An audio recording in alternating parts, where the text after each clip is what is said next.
what I love in tech conferences and with these builders is that they plug their computers because they want to be mastering and owning it. So yeah, so it takes time, but it's fun. So Benjamin, André, and Andrzej, Neugebauer, it's your turn. Enjoy. Thank you, Mehdi. Hello, everybody. So I'm Benjamin. Andrzej will come just after. Yes. Hello, everybody. I'm Andrzej Neugebauer. I'm managing AI product team at LINAGORA. So I'm in charge of in LINAGORA of Twake, Twake.ai. Twake is a digital workplace, the open source digital workplace of LINAGORA. And we all know what is a digital workplace. We all know that we expect from a digital workplace to have a drive, a chat, a mail, a Visio, and all those tools that you need every day to interact with your colleagues and with the knowledge and data from your company. But today I am not here to present you in detail all the brilliant services we have in Twake, but to focus on AI, of course. So what do we expect from AI? In fact, the transformation is huge because what we expect from AI is to turn a passive workplace into an active component, which is able to leverage all the services of the workplace, but also the knowledge to turn it into action. So I will demonstrate in real what we can have. So from anywhere in the product, you can access your assistant, your copilot, which will enhance your experience and productivity. So for instance, let's say, list me the speakers of POSAIS 2026. For the rest, I have copy-paste the prompt. It will be quicker. So this AI is able to leverage all the data coming from my workplace, here partly from the drive and from the mail, but you will see that we can go much further. For instance, when this list will be finished, I will ask the AI not only to aggregate data and leverage this knowledge, but to act. So for instance, write an email to Paul to remind him to come. So I will wait for him to be ready. And then I can ask, and of course, the important detail, he can quote the data from where this information is coming from. But it's not only about data, it's also about action, so that you can ask the assistant, the copilot, to produce document, here a mail, so that you can very quickly have the content reused into a communication.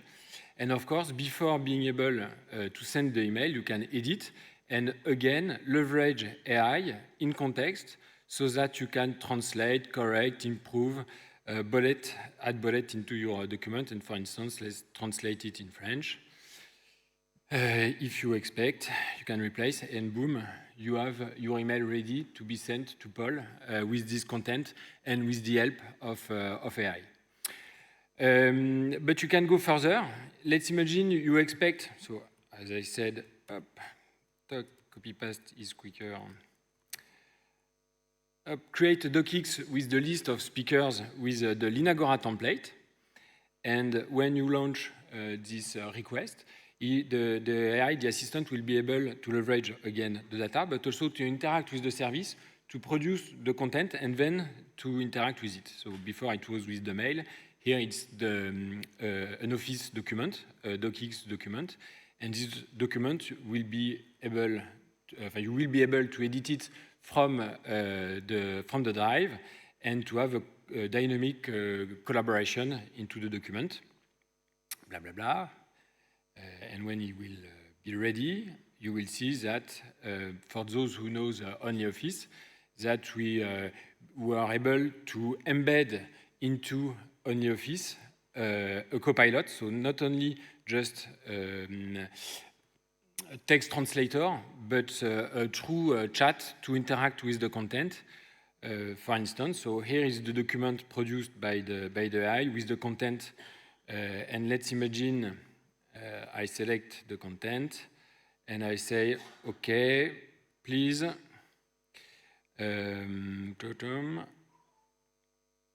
create a table with all these people.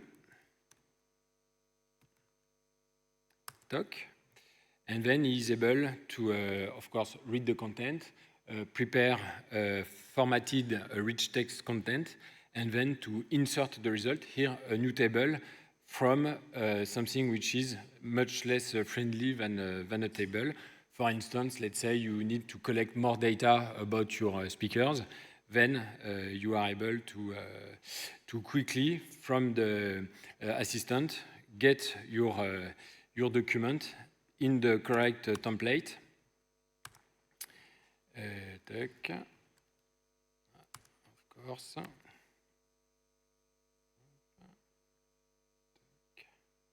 And this content.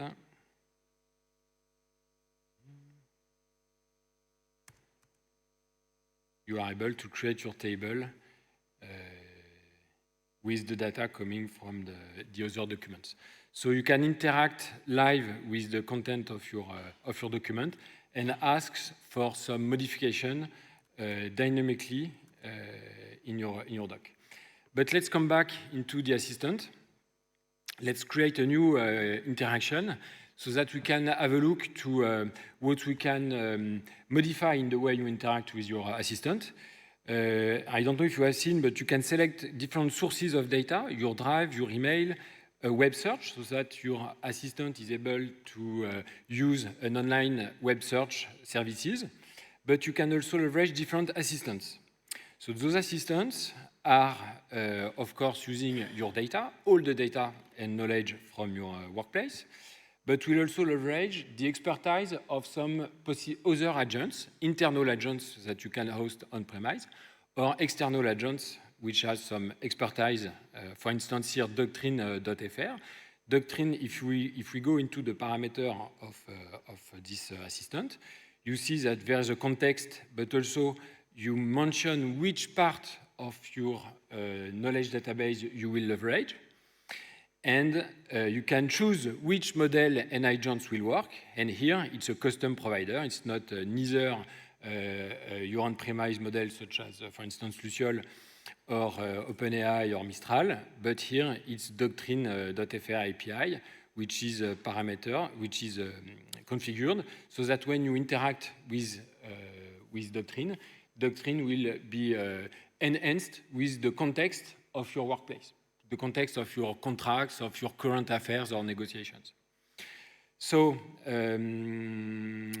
as a conclusion, of course, it was a very brief overview, only 10 minutes, but I'd like to underline 3 main points about AI in Twake. First, the aim of AI is not to add a kind of gadget which will just help you to translate. The aim is to turn really knowledge into action, to create new documents, to help decisions and communications to be efficiently produced. It's also about the user experience.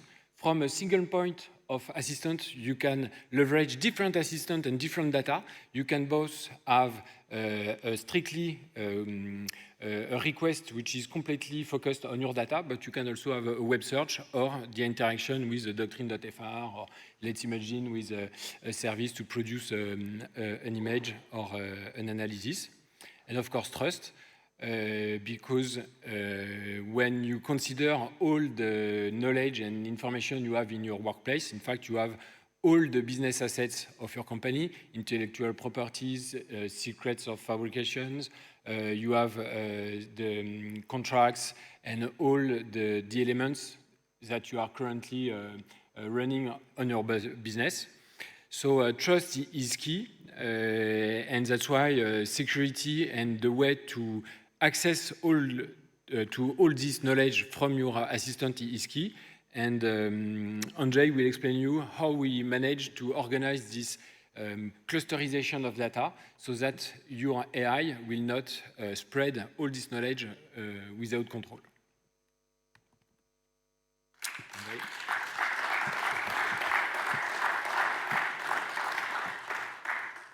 So first of all, you see Benjamin showed, or you seen the collaborative layer and the assistance AI. Now let's open the engine.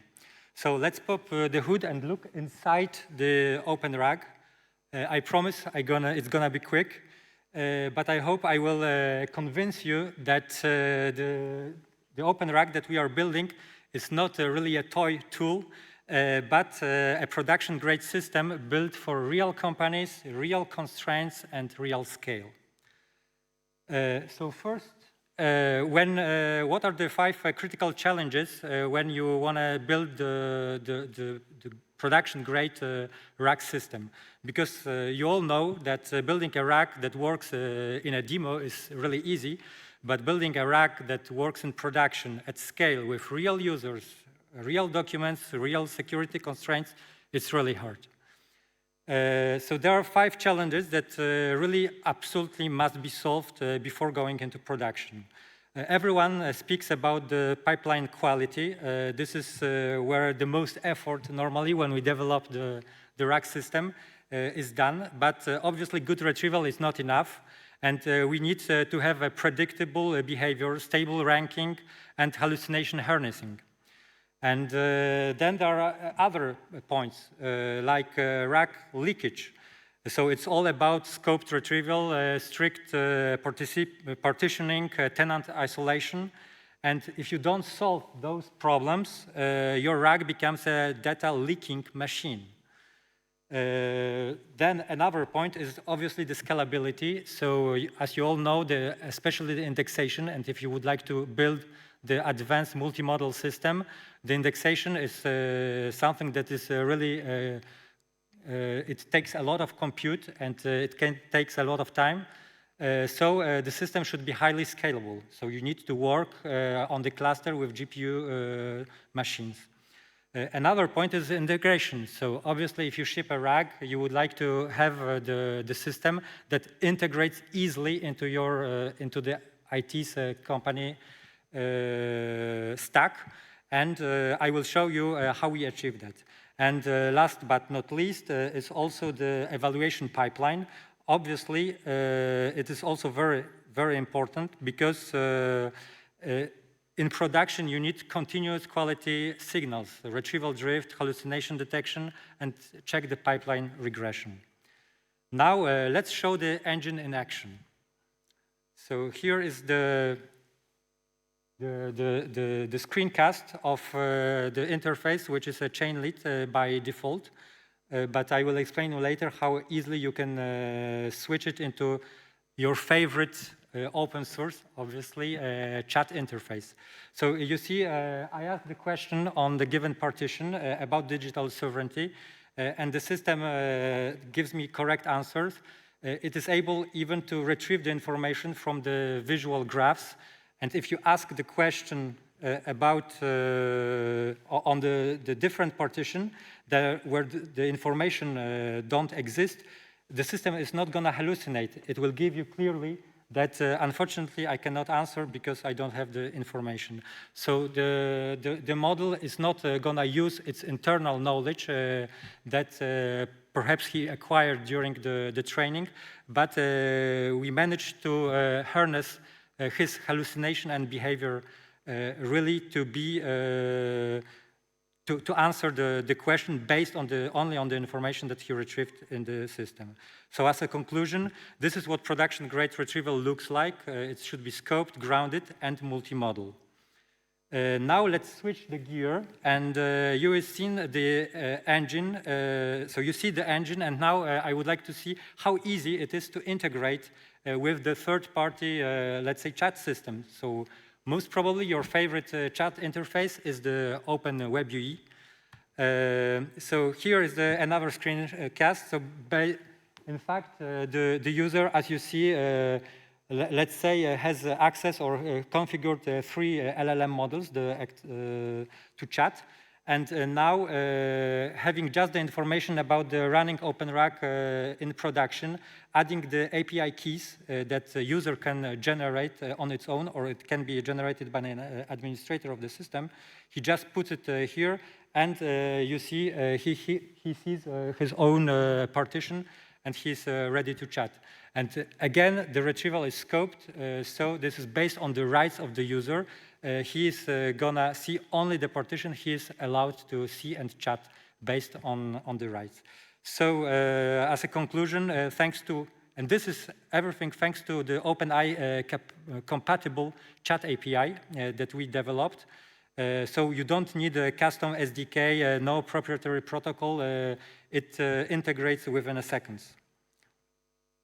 Finally, I would like to show you just a control room, so the admin UI of the whole system. This is where OpenRAG becomes a real cloud-native platform. So here is another screencast. So this is the newest. We freshly deployed the OpenRAG is the version 2. So as you see, the admin dashboard, you have a big, nice overview of everything that runs on the system. You can add different LLM or VLM or all the models that should be wired in the system. As you see, it's very, very easy. Actually, in the system, we have obviously our Luciol. We have also Mistral, and you can wire whatever you want. Really, a very interesting thing is about you can manage the fine-grained partition configuration. So you can create the preset of pipeline for indexation and for retrieval. This is what is shown on the screen, and decide what model would you like to see use to parse the PDF documents, whether it should be contextualization on or off, whether you would like to activate the image captioning. And then obviously wire it or apply for a given set of partition or for a partition. So this gives you really a fine-grained management of all the system. And again, here you see users with the quota. You can assign a user with the different roles. You have roles, obviously, so for different partitions. And you can create the API keys that can be used to wire your favorite chat. And last but not least, the system overview with really detailed logs that can be directly exported into Grafana or some other external monitoring system. So as you see, this is not the OpenRAG that we are developing is not the demo toy. It's a platform that can be deployed for a real company.